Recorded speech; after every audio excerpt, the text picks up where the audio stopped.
Oh, it's Mr. McFeely.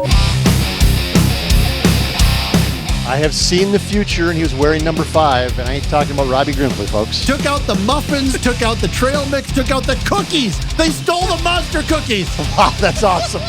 That is so awesome. Let's do some broadcasting. Yeah.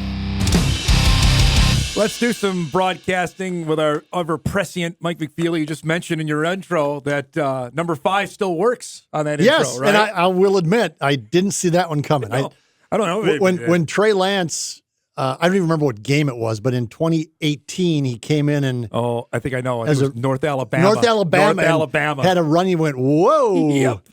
And then he kind of went, all right. And I think that's after that game is when I said that, and it turned out to be pretty obvious. Worked out all right. Yeah. So it's, Now, correct me if I'm wrong. We covered the Twins Winter Caravan. This was maybe 15 years ago, so I apologize for throwing this at you. But Ron Gardner came up here, and I believe, did he blast Delman Young? Do you remember that? We were there together. Yes. I don't think it was the Caravan. I think it was was a boat or like a boat it was like show an or something? ag show. Oh, He was the speaker for the Northern Expo Ag Show. That's right. Yeah, and I'm not going to say like was tight with Gardy, but I'd been to spring training a couple of times, and I'd been down to the Metrodome a few times, and he at least recognized me and would say hello. You know, hello Fargo is what he'd always say. It's like, how you doing? But yeah, so he was in the bowels of the Fargo Dome. Yeah. Yep. And was chatting with them, and I asked him a question about somebody, the outfield or something, and he went through this whole spiel, and like he didn't include Delman Young in the starting outfield, and I said, so Delman Young is not listed? He's like, yeah, you heard me.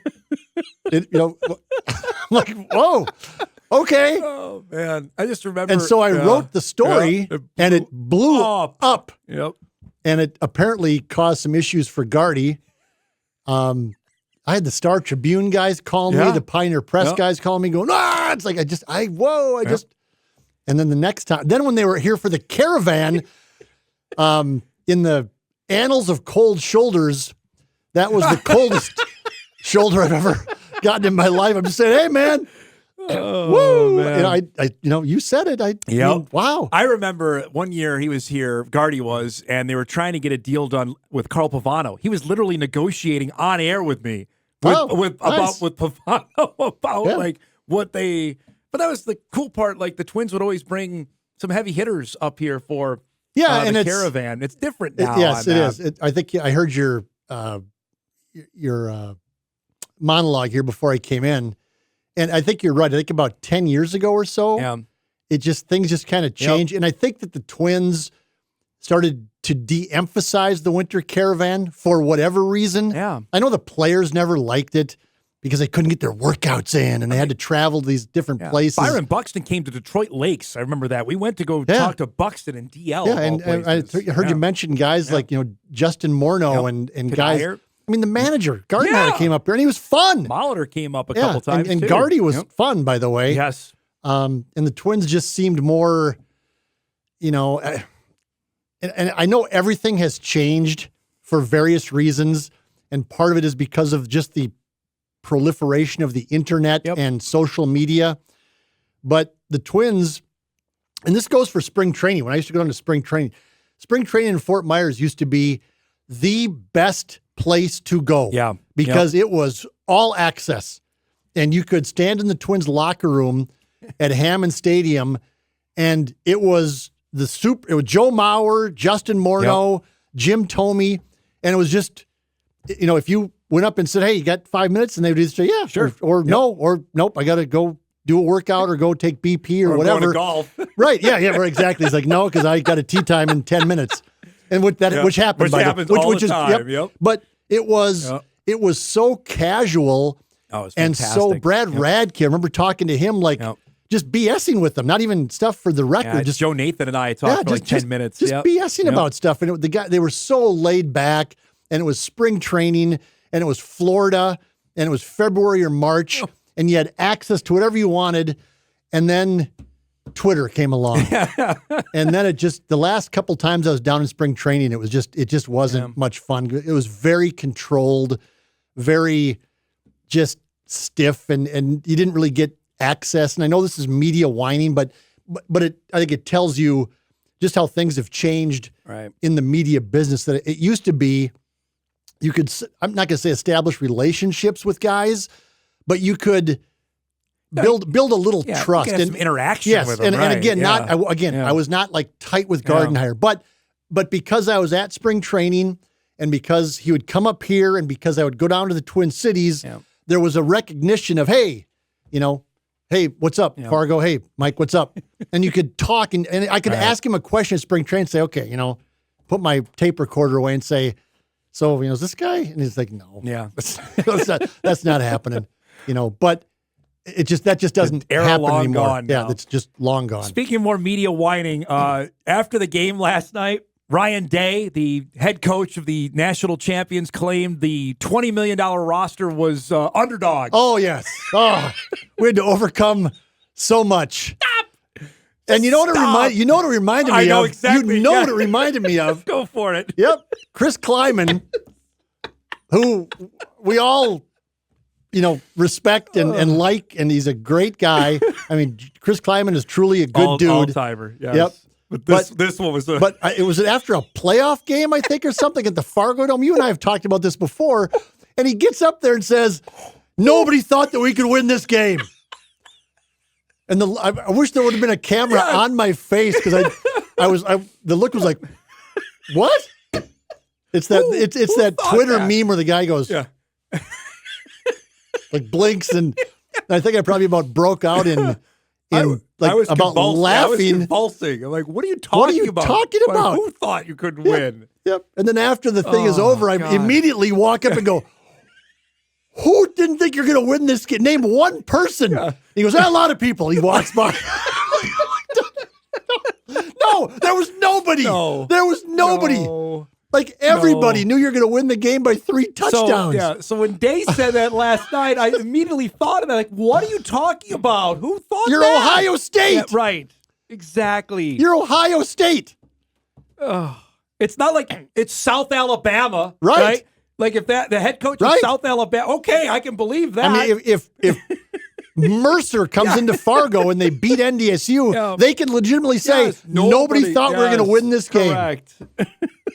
And we overcame a lot of adversity to beat the best program in FCF. But if NDSU beats Mercer, sorry, Tim Polasek, you can't go to the press conference and say, "Oh, my God, we overcame so much to win this game." Like, does that actually when work we for the beat players? Tennessee State? Yeah. Oh my God! I mean, nobody thought we were going to beat Tennessee State. God. It's just like, what are we doing here? Joe Glenn wanted to say that when South Dakota beat the Bison that year. You remember that? 2015. Like, he could have actually said that. Nobody thought we would win this game. Yes. Yep. Like, I really rolled my eyes. Like, come on. I mean, they literally have a $20 million payroll. And Notre Dame probably has an equal payroll. It's 2 professional football teams that going at it. Happen to be in college. Yep. Right. So, yep. Just hilarious. Hilarious. And by the way, to answer your Twitter question, baseball guy, you and I have talked. Yeah. I mean, no, I have no interest in the Twins. Yeah. And I was just thinking about this yesterday because it's getting to be that time, the hot stove league, and there's Dodgers are signing guys, and maybe it is because of my general losing interest in baseball because of what the game has become. And again, that's old man whining. Yeah. I get it. I'm old. No, that's fair though. But I mean, it just I don't like to watch the games because it's just starting pitchers again go 4 innings. Yeah. It's like, okay, change pitchers 9 times. Okay, set yourself up for a 3-run home run. Yep. Either you do it or you strike out. Guy on first base in the 8th inning with a tie game. Do they bunt? No. And it's just like, what are we doing here? I mean, guy steals 15 bases in a year and say, oh my God, he's a weapon. Ricky Henderson just passed away. Yeah. And it's like, who's Ricky Henderson in today's game? Jazz Chisholm, maybe, and he steals like 50 bases. Yeah, Ricky got 100 in a year. I mean, there's nobody. They don't let guys play the game anymore the way it used to be played. And I know that things change. Yeah. And I know that, but I mean, there's talk in the Twin Cities last year that, people were getting on Rocco Baldelli for making a pitching change or making some strategic move or not making a strategic move. And guys like Royce are going, it ain't up to Rocco. Nope. Because there's some algorithm nerd up in the front office saying you will not, in this situation, this is what you will do because this is analytics. Yep. And if that's what the game has become, then count me out. Yeah. I don't care. I think we're more trending in that than we are the other way. That's not going back. And maybe that's again part of my, malaise toward it. Toward baseball, but also my, looking at Gardenhire and Tom Kelly and just saying they made decisions. Yep. Maybe they were the wrong decision. Often they were the right decision. And I know that they kept numbers and they knew batting averages in certain situations and against certain pitchers and righty lefty. But there was still gut instinct involved. There was still, nope, I'm going to roll with the situation involved. And there's none of that in baseball anymore. It's just computer. And I just don't care. It's a bunch of 6'5" guys up there swinging as hard as they can, which is fine. Yeah. And pitchers throwing as hard as they can, which is fine. But it doesn't mean I have to be interested because what I think Royce put it this way was it used to be art and now it's science. And it's just not the same anymore. It's no fun. And you're not in the minority on that. No way. Let's break. We come back. We'll chat. We got the big doubleheader this weekend. And by the way, it's only one ticket to get in to watch the Bison UND game. We'll chat about that when Hot Mike returns. Back after this. Welcome back, everybody. Last few minutes with Mike here at our first hour. Let's go a little rapid fire here. Fire. Bob Nielsen done at USD. Travis Johansson is DC, which that name was out there. Potentially UND. I think we at least out there. Yeah, I think when we talked about it, just you and I, were kind of going, who could be the next UND coach? I think we both kind of thought, well, why wouldn't you just go? At least call the defensive coordinator at South Dakota because he knows the league and they're really good on defense. Yep. And that's where UND sucked for the last 5 years. Timing of this odd to you on Nielsen stepping down? Yeah, kind of was. It just in terms of when they did it, they kind of like prevented players from going in the portal, even though they can for 30 days. But school's already started. But they already started after school started, and so that was kind of like a strategic move that they did that. After their best defensive player left. Yep. And it, if Bob was going to do it, why not just do it right off the bat? Right. But, whatever. They got the guy they wanted, the successor, just like they did at South Dakota State. Yep. When Stiglmeyer stepped down or was encouraged to step down. So USD is going to be fine. It looks like they'll be fine. You imagine any movement maybe in April? From USD? Yeah. No, I don't think so. Okay. The players know him. It's not some shocking change. They're going to go from an offensive-minded head coach who is very conservative when it comes to offense to a defensive-minded head coach. And their OC left. Their OC left to go to Matt Entz went to Fresno. To Fresno State. Yeah. Yep. So, but that's and he was a former Jackrabbit guy who knew the league. Yep. So Josh Davis, he was good. Yeah. Yep. Apparently, Dave Richmond coaches the Harlem Globetrotters. They scored 100 points for the second time in 4 games. Yes, they got 103. Which is Jakari White got untracked down in Vermillion. He struggled for a few games after having that big game against Butler. Kind of, don't know, just maybe kind of fell into a little funk there. What stood out to me, speaking of maybe Travis Johansson could coach the USD men's basketball team. There's some wide open because I was not at the game. I only watched the stream of it, but I don't know that I've ever seen another Summit League team less interested in playing defense than South Dakota was. Oral Roberts maybe in that case too, because the Bison got 100 and whatever. Yeah, but boy, South Dakota was. There are guys, look, they're wide open. They have no interest in playing defense, and then they have guys that just want to get the ball, and it's going to be a one-on-one, jack up a three or go to the bucket, and they have some issues in Vermillion, deficiencies in basketball in Vermillion. Big one coming up on Saturday, as we mentioned. NDSU will host UND. It is a straight doubleheader. The women will play at 1. The men will play at 4. We talked about this ad nauseum last year on trying to get 5,000 people. There was. I'm not getting involved this year. But we showed the way last year. And apparently, because I was griping and you were on this as well, because they made people leave after the men's game and then come back. It's one ticket for the doubleheader, which is how it should be. It's the way it should be for this on Saturday. And so, whatever. If some season ticket holders are upset with that, it shouldn't. It doesn't matter. Game. Grow up. Yes. If you're a season ticket holder who's griping about it, just knock it off because they need people in the seats for some enthusiasm. This should be a basketball town more than it is with North Dakota State basketball. Yep. Both teams are pretty good. Dave Richmond has had success for most of 11 years in Fargo.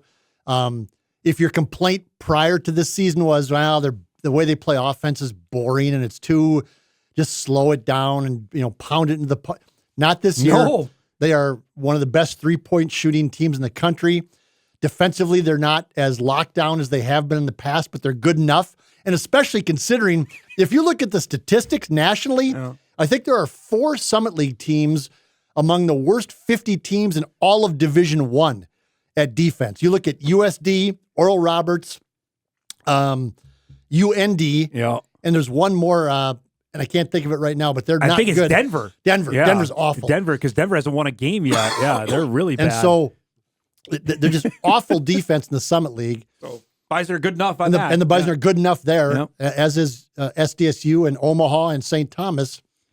And so NDSU's, unfortunately for them, they dropped those 2 games to start this conference season, and so they put themselves in a hole to actually win the league.